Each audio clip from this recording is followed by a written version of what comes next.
राजकीय चर्चांना उधाण आले। सुप्रिया सुळे किंवा रश्मी ठाकरे मुख्यमंत्री होऊ शकतात असं वक्तव्य काँग्रेसच्या खासदार वर्षा गायकवाड यांनी केलं।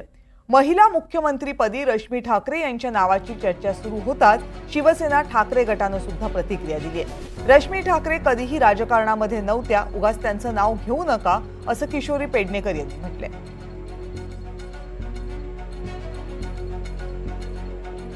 रश्मी ठाकरेंनी कधीही राजकारणात इंटरेस्ट घेतलेले नाही। ते त्यांच्या पतीच्या सोबत असतात, याचा अर्थ ते राजकारणात आहे असं होत नाही।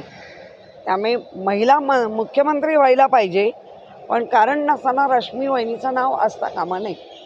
मला आवडेल ॲज अ महिला लोकप्रतिनिधी, मला आनंदच होईल त्यांच्याशी कम्फर्टेबली बोलता येईल, काम करता येईल। तर मला महिला लोकप्रतिनिधी, तुला आता सांगितलं की महिला एल्डर झाली तुला आनंद होईल का, तर तू काय म्हणशील की महिला एल्डर झाली तर मला आनंदच होईल। तसं मी सांगितलं की बाबा दिल्लीची मुख्यमंत्री झाली तुम्हाला आनंद होईल का महाराष्ट्राचा, कारण महाराष्ट्रामध्ये राजमाता जिजाऊ असेल, क्रांतिज्योती सावित्रीबाई फुले असेल, रमाई असतील किंवा पहिलं पुण्यश्लोक अहिल्याबाई यांचा इतिहास आहे। आणि दुसरं म्हणजे मला माहिती आहे की राजकीय जीवनामध्ये ज्या महिला काम करत येतात त्या, मी सगळं सांगते, हे वैयक्तिक पातळीवरती, सामाजिक पातळीवरती, राजकीय पातळीवरती खूप संघर्ष करून इथपर्यंत पोहोचतात। मला त्याने विचारलं तुम्हाला वाटतात कोण, मी म्हटलं सगळ्या पक्षामध्ये सक्षम महिला आहेत।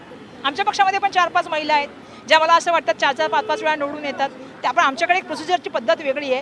काही ठिकाणी त्यांचे स्वतःचे पक्ष आहेत, जसं सुप्रियाताईंचा आहे, जसं रश्मीताईंचा स्वतःचा पक्ष आहे, त्यामुळे तिथे महिला सक्षम आहेत। मी तर भाजपला सुद्धा मागच्या काळामध्ये सातत्याने विधानसभेमध्ये बघितलं असेल तुम्ही, मी प्रश्न नेहमी मांडायचे की बाबा तुम्ही महिला मंत्री का करत नाही, म्हणजे भाजपमध्ये एवढ्या महिला निवडून आल्या पण त्यांना एकही अशी वाटली नाही की तिला महिला मंत्री केलं पाहिजे।